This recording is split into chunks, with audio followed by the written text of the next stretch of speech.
নির্বাচন নিয়ে যত দেরি হবে দেশ নিয়ে ষড়যন্ত্র তত বৃদ্ধি পাবে। যে স্বৈরাচারকে দেশের জনগণ জীবন দিয়ে সংগ্রাম করে বিতাড়িত করেছে সেই স্বৈরাচার বসে নেই। তারা তাদের দেশি বিদেশি প্রভুদের সাথে নিয়ে দেশবিরোধী ষড়যন্ত্র করেই যাচ্ছে।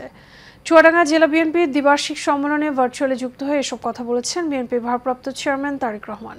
প্রতিনিধির সহায়তায় রিপোর্ট করছেন এনাম মণ্ডল।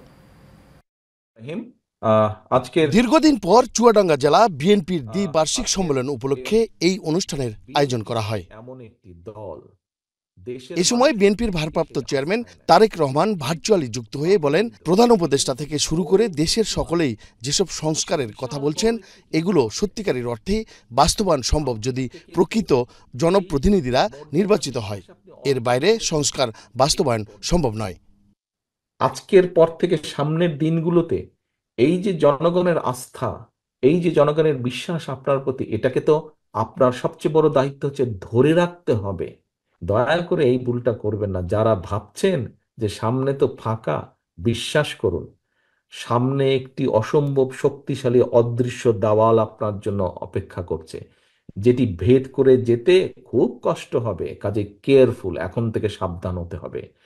৩১ দফা নিয়ে যান, জনগণকে বোঝান, জনগণের আস্থা অর্জন করুন, জনগণের প্রত্যাশা পূরণের চেষ্টা করুন। তিনি আরো বলেন, দেশের প্রতিটি প্রতিষ্ঠানই রুগ্ন। বিগত স্বৈরাচার সরকার দেশের সবগুলো প্রতিষ্ঠানকে ধ্বংস করে দিয়েছে।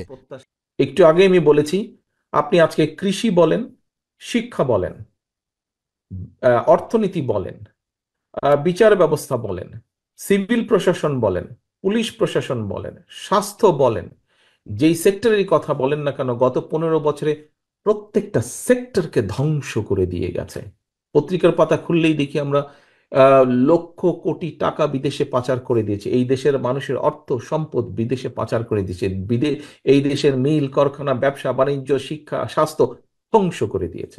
দেশের মানুষের ভাগ্যের পরিবর্তনে বিএনপি একমাত্র লক্ষ্য, দেশকে এগিয়ে নিয়ে যাওয়া উদ্দেশ্য বলে জানান বিএনপির ভারপ্রাপ্ত চেয়ারম্যান তারেক রহমান। একটি ডেট লেখা আছে। মণ্ডলের নাম, এশিয়ান টেলিভিশন, ঢাকা।